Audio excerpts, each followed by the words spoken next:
Alam mo yung feeling na nag-chat ka ng buong puso, tapos biglang scene zoned?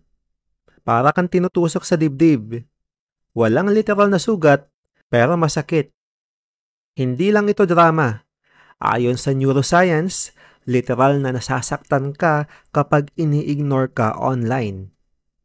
Magandang araw mga giliw kong manonood. Ako si Kuya Ems at welcome sa Chokat Lapis. Ito ang ating unang special episode na kung saan pag-uusapan natin ang mga bagay na hindi nyo matututunan sa school. Ngayong araw, pag-uusapan natin ang tanong na sure akong minsan nyo nang naisip. Bakit nga ba masakit ang ma-scene zoned?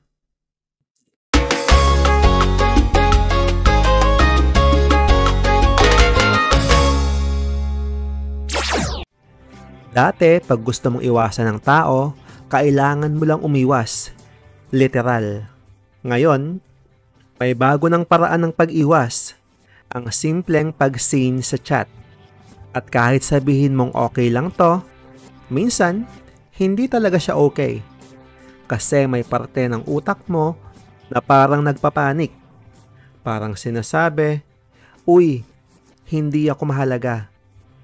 Ang tawag dyan ay social rejection. At ayon sa mga researcher, pareho ang reaksyon ng utak mo sa scene zone at sa physical na sakit. Yes mga beshi, parehong area ng brain mo ang nag-activate kapag nadapa ka at kapag hindi ka na-replyan. Kaya nga minsan parang gusto mong magparacetamol pagkatapos kang ma-scene zone. May scientific reason yan. Ang parte ng utak na responsable sa lahat ng yan ay ang anterior cingulate cortex. Yan ang taga-detect ng pain. So kapag nasin ka, hindi lang siya basta sad feelings. Totoong nag-activate ang pain center ng brain mo. Parang tulad ng tumama ang paa mo sa paa ng mesa. Minsan nga, mas pipiliin mo pang mauntog kesa ma-scene zone. Yung physical kasi, gagaling agad. Yung isa, depende kung sino ang chinat mo at kung magre-reply ba talaga siya o hindi. Pero bakit mas masakit kapag ang taong gusto mo ang nag-scene zone sa'yo? Simple lang. Kasi may inaasahan ka. Kapag nag-message ka, automatic na nagre-release ng dopamine ang utak mo. Ang dopamine ang happy chemical na nagsasabi, "Uy, baka mag-reply si crush." Pero kapag hindi ka nireplyan, boom! Bagsak ang dopamine level mo. Ang tawag dyan ay reward prediction error. Meron kang inaasahang reward, kaya nasasaktan ka kapag hindi mo ito nakuha. Parang nag-order ka ng milk tea, tapos pagdating, tubig lang. 'Di ba? Babagsak agad ang mood mo. At ang masaklap, kahit minsan na alam mong wala kang aasahan, umaasa ka pa rin. Alam mo yung paulit-ulit mong chinek kung nireplyan ka na? Yung minsan may nakikita ka pang typing, tapos wala man palang isesend? Welcome sa tinatawag na variable reward system. Ito yung same pattern na ginagamit ng mga casino slot machines. Minsan, mananalo ka, kadalasan, hindi. Kaya na-addict kang bumalik ng paulit-ulit kasi baka ito na yung time na manalo ka. Kaya madalas kahit alam mong walang reply, hinahanap mo pa rin yung dopamine hit. Kahit isang thumbs up lang, pwedeng solve ka na. Hindi ka marupok.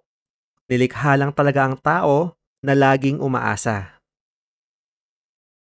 Pero may good news. Pwedeng gumaling agad ang sakit na yan. Ayon sa mga pag-aaral, halos lahat ng social pain ay temporary.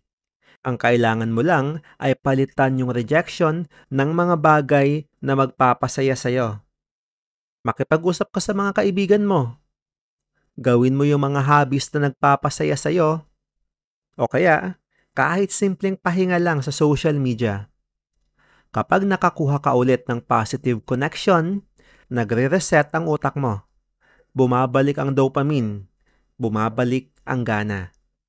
Kaya kung nasin ka ngayon, hayaan mo muna. Kung meant to be, magre-reply din yan. Pero habang wala pa, alagaan mo muna yung sarili mo. Tandaan, ang sin zone ay hindi rejection ng pagkatao mo. Minsan, busy lang siya. Minsan, baka hindi niya napansin. O kaya naman, tanggapin mo na lang na hindi talaga kayo meant to be.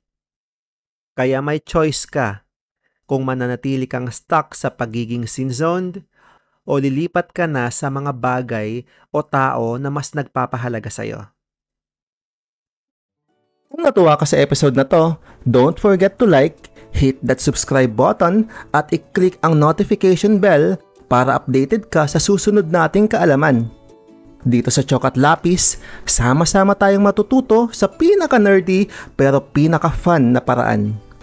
Mag-iwan din kayo ng comment kung may gusto kayong topic na i-feature natin next. Salamat mga giliw kong manonood!